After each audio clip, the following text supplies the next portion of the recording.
Twitter India का MD Manish Maheshwari UP police से भागा भागा फिर रहा है। पुलिस के सामने पेश होने से बचने के लिए उसने हर संभव हथकंडे अपनाए हैं, लेकिन अब कर्नाटक हाईकोर्ट को यह तय करना है कि मनीष माहेश्वरी कब तक यूपी पुलिस के साथ लुका छिपी का खेल करता रहेगा। उत्तर प्रदेश पुलिस ने कर्नाटक हाईकोर्ट के सामने अपना पक्ष रखते हुए कहा कि ट्विटर इंडिया के एमडी मनीष माहेश्वरी जांच में सहयोग नहीं कर रहे हैं। यूपी पुलिस की ओर से कोर्ट में कहा गया कि माहेश्वरी को नोटिस जारी किया गया, जिसके बाद उनको पुलिस के सामने पेश होकर सवालों के जवाब देने चाहिए, लेकिन वो ऐसा नहीं करके लुका छिपी का खेल कर रहे हैं। यूपी पुलिस के वकील ने अदालत से कहा कि मनीष माहेश्वरी ट्विटर इंडिया के प्रमुख हैं, उन्हें सहयोग करते हुए हमारे सामने पेश होना चाहिए। इस पर माहेश्वरी के वकील ने अदालत में कहा कि 18 जून से वो लगातार कह रहे हैं कि उनका मुवक्किल सिर्फ ट्विटर का एक कर्मचारी है, वो एमडी नहीं है। इस पर यूपी पुलिस के वकील ने कहा कि अगर ऐसा है तो मनीष माहेश्वरी को उनके सामने पेश होना चाहिए और बताना चाहिए कि वो ट्विटर इंडिया के एमडी नहीं है। हाईकोर्ट ने दोनों पक्षों को सुनने के बाद मामले को 13 जुलाई तक के लिए स्थगित कर दिया है। 13 जुलाई को ही अदालत अपना आदेश सुनाएगी। राजधानी दिल्ली से सटे गाजियाबाद में मुस्लिम बुजुर्ग से मारपीट और दाढ़ी काटने की घटना के वीडियो से जुड़े मामले में पुलिस ट्विटर इंडिया समेत कई लोगों पर मामला दर्ज किया है। इसी मामले में मनीष माहेश्वरी को पुलिस ने समन जारी किया। ट्विटर इंडिया के एमडी मनीष माहेश्वरी ने कर्नाटक हाईकोर्ट में गाजियाबाद पुलिस की ओर से एक्शन 41A के तहत मिले नोटिस को चुनौती दी है। गाजियाबाद में एक बुजुर्ग मुस्लिम व्यक्ति का वीडियो वायरल हुआ था, जिसमें कुछ युवक बुजुर्ग के साथ मारपीट और उनकी दाढ़ी काटते दिखे हैं। इस वीडियो को शेयर किए जाने से जुड़े मामले में ही ट्विटर समेत कई लोगों पर पुलिस ने मामला बनाया। इसी मामले में गाजियाबाद पुलिस ने ट्विटर इंडिया के एमडी को नोटिस भेज पूछताछ के लिए बुलाया है। मनीष माहेश्वरी ने कर्नाटक हाईकोर्ट से उत्तर प्रदेश पुलिस की ओर से जारी नोटिस को रद्द करने का अनुरोध किया था। न्यायमूर्ति जी वीरेंद्र की एकल पीठ के समक्ष माहेश्वरी की ओर से पेश हुए वकील सीवी नागेश ने दलील दी कि सीआरपीसी की धारा 41A के तहत नोटिस बिना अधिकार और बिना कानूनी मंजूरी के जारी किया गया। उन्होंने दावा किया कि पहला नोटिस सीआरपीसी की धारा 160 के तहत 17 जून को जारी किया गया था। वकील ने दलील दी कि सीआरपीसी की धारा 160 के तहत कानूनी दायित्व उस व्यक्ति पर आधारित है जो उस स्थान पर रहता है जो उस थाना क्षेत्र के अधिकार क्षेत्र में आता है जहां अपराध दर्ज किया गया है। नागेश ने कहा कि धारा 160 के तहत नोटिस जारी होने के बाद महेश्वरी ने जांचकर्ताओं को बताया कि उन्हें इस मामले के बारे में कुछ भी नहीं पता है। उन्होंने कहा कि अगर माहेश्वरी उनके सामने व्यक्तिगत रूप से पेश हो भी जाते हैं तो भी उनका जवाब वही रहेगा। उल्लेखनीय है कि यूपी पुलिस ने मनीष माहेश्वरी को 24 जून 2021 को गाजियाबाद के लोनी थाना में व्यक्तिगत रूप से उपस्थित होने का आदेश दिया था। 24 जून को उच्च न्यायालय ने एक अंतरिम आदेश में गाजियाबाद पुलिस को उनके खिलाफ कोई भी दंडात्मक कार्रवाई शुरू करने से रोक दिया था। Bureau report, news of India. प्रधानमंत्री नरेंद्र मोदी की सरकार ने मंत्रिमंडल विस्तार से पहले नए सहकारिता मंत्रालय के गठन का फैसला किया और इसकी कमान अमित शाह को दे दी। इस बात से महाराष्ट्र में बैठे शरद पवार से लेकर केरल के कम्युनिस्टों की बेचैनी बढ़ गई। अब संसद के मॉनसून सत्र में वे सब मिलकर सहकारिता मंत्रालय के खिलाफ मोर्चा खोलेंगे। विपक्ष को डर है कि सहकारिता से विकास का मंत्र पूरे भारत में लागू होने पर गरीब किसान और लघु व्यवसायी बड़ी संख्या में सशक्त होंगे और उनकी लूट की दुकान जो अब तक मजे में चल रही थी वो बंद हो जाएगी। एक के बाद एक करके दिवालिया होते सहकारी बैंकों और बड़ी संख्या में भ्रष्टाचार में डूबी सहकारी समितियों के पीछे इन्हीं राजनीतिक दलों और उनके नेताओं का हाथ है, जो सालों से दोनों हाथों से इन्हें लूटते खसोटते आ रहे हैं। केंद्र सरकार का कहना है कि सहकारिता मंत्रालय में सहकार से समृद्धि के लक्ष्य को पाने में मदद मिलेगी। देश में सहकारिता आंदोलन को ये मंत्रालय मजबूत करेगा, लेकिन इसका मुख्य उद्देश्य है कि ये सहकारिता आंदोलन को एक अलग प्रशासनिक, कानूनी और नीतिगत ढांचा और वातावरण प्रदान करे।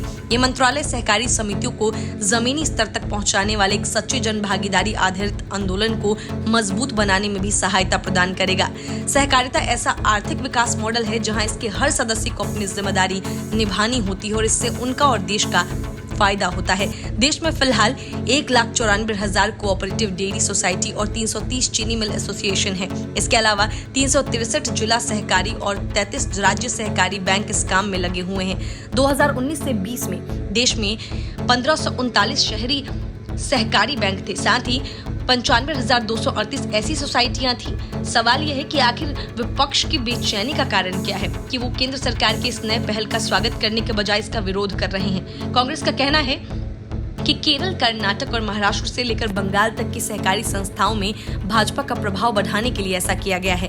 पार्टी के वरिष्ठ नेता रमेश चेन्निथल्ला ने इस चेतावनी के बाद कांग्रेस ने इस पर विचार विमर्श शुरू कर दिया। उसकी योजना है कि संसद के मॉनसून सत्र से पहले सब कुछ खंगाल कर इसमें से कुछ मामलों को उठाया जाए। अमित शाह का किसी मामले में घुसना ही उसे महत्वपूर्ण बना देता है। सहकारी संस्थाओं में सालों से जमे राजनीतिक आकाओं की पैठ अब खत्म होने की संभावना है, इसीलिए उन्हें ये डर है।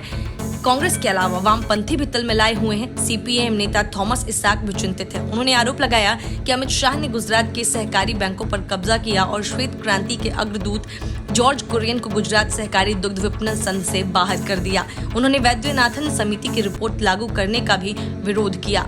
अब हम आपको इन दलों की चिंता का कारण बताते हैं। असल में जिन दो राज्यों में सहकारिता पर सबसे ज्यादा राजनीतिक कब्जा है वो है महाराष्ट्र और केरल, जहां एक जगह शरद पवार की एनसीपी ने चीनी मिलों से लेकर कई सहकारी संस्थाओं में पैठ बनाई हुई है, तो दूसरी तरफ केरल में यही काम सीपीएम ने किया है।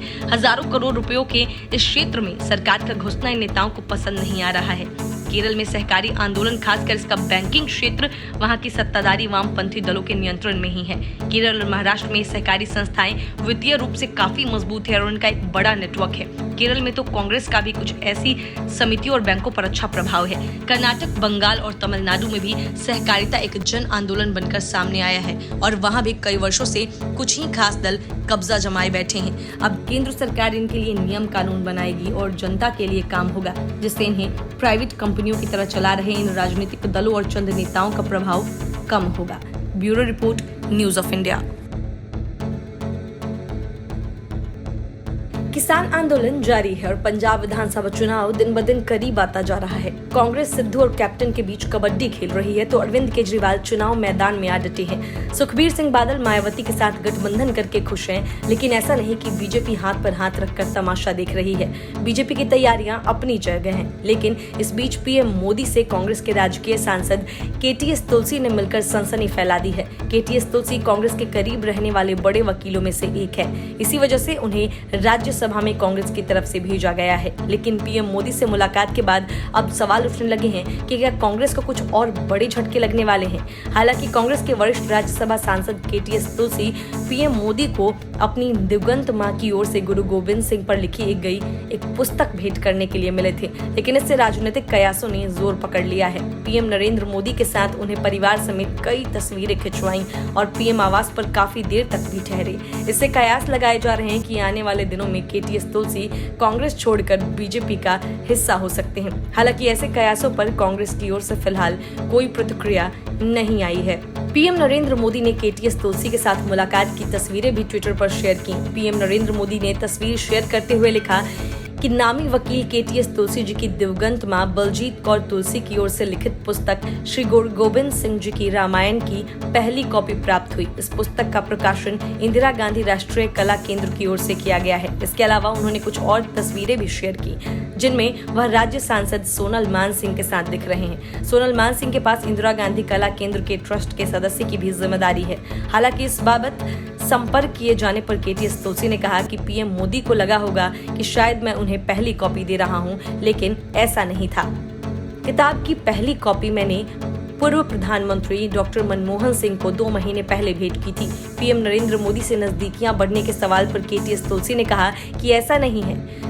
पुस्तक के प्रकाशक चाहते हैं कि मुझे इसकी एक कॉपी पीएम नरेंद्र मोदी को भेंट करनी चाहिए। उन्होंने कहा कि इस पुस्तक को वास्तव में 2008 में गुरु गोविंद सिंह की 30वीं जयंती के मौके पर रिलीज किया गया था। Bureau report, news of India. Mehbooba Mufti ने पहले से ही इस बात का ऐलान कर दिया है कि वो परिसीमन आयोग के सामने पेश नहीं होंगी, लेकिन बाकी पार्टियां परिसीमन आयोग से मिलेंगी। जम्मू कश्मीर के विधानसभा चुनाव परिसीमन के बाद ही हो पाएंगे। 2019 में जम्मू कश्मीर में अनुच्छेद 370 हटने और लद्दाख को केंद्र शासित प्रदेश बनाने के बाद केंद्र सरकार के लिए जरूरी था कि अगले चुनाव से पहले जम्मू कश्मीर में परिसीमन की प्रक्रिया पूरी हो। प्रदेश की सीमाएं नए रूप में तय करने के कारण विधानसभा में सदस्यों की संख्या बदलने के आसार हैं। साथ ही जम्मू और कश्मीर घाटी में विधानसभा सीटों की संख्या को लेकर वर्षों से जो विवाद चल रहा है, उसका भी हल निकलने की संभावना है। यही कारण है कि घाटी के राजनीतिक दलों ने इस प्रक्रिया को लेकर प्रतिक्रिया देनी शुरू कर दी। महबूबा मुफ्ती की पीपल्स डेमोक्रेटिक पार्टी को छोड़ सभी राजनीतिक दल परिसीमन कमीशन से मिलने के लिए तैयार भी हैं। वजह यह है कि अब तक हुए 4 परिसीमन की एक ही कहानी रही है। पिछले सभी आयोग ने जम्मू की उपेक्षा कर घाटी को ज्यादा महत्व दिया, यानी हर बार घाटी की सीटें इस इस तरह परिसीमित की गई कि जम्मू के हिस्से विधानसभा की कम सीटें आईं। इसका नतीजा यह हुआ कि घाटी के दम पर सियासत करने वाली पार्टियां सत्ता में आती रही हैं। लेकिन इस बार जम्मू के लोगों को इस बात की उम्मीद है कि जब वक्त बदला, सियासत बदली, तो उनकी किस्मत भी बदले और परिसीमन में उनके साथ न्याय हो। यही वजह है कि महबूबा मुफ्ती के पसीने अभी से छूटने लगे हैं, क्योंकि उन्हें पता है कि जम्मू में उनकी पार्टी का कोई जनाधार नहीं है। फारूक अब्दुल्ला की पार्टी का पूरे राज्य में बड़ा जनाधार है, इसीलिए फारूक अब्दुल्ला की पार्टी को इस परिसीमन से कोई खास शिकायत नहीं है। लेकिन जब सियासत करने का वक्त आएगा तो वो कुछ भी करने लगेंगे, इस बात से इनकार नहीं किया जा सकता। वर्तमान परिसीमन कमीशन पहली बार जम्मू कश्मीर में अनुसूचित जाति और अनुसूचित जनजाति के लिए आरक्षित सीट निकालेगी।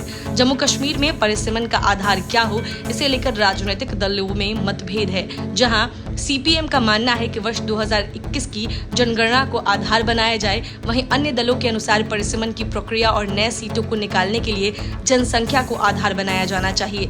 लद्दाख के अलग से केंद्र शासित प्रदेश बनाए जाने के बाद जम्मू कश्मीर में विधानसभा सीटों की संख्या 87 से 83 हो गई है।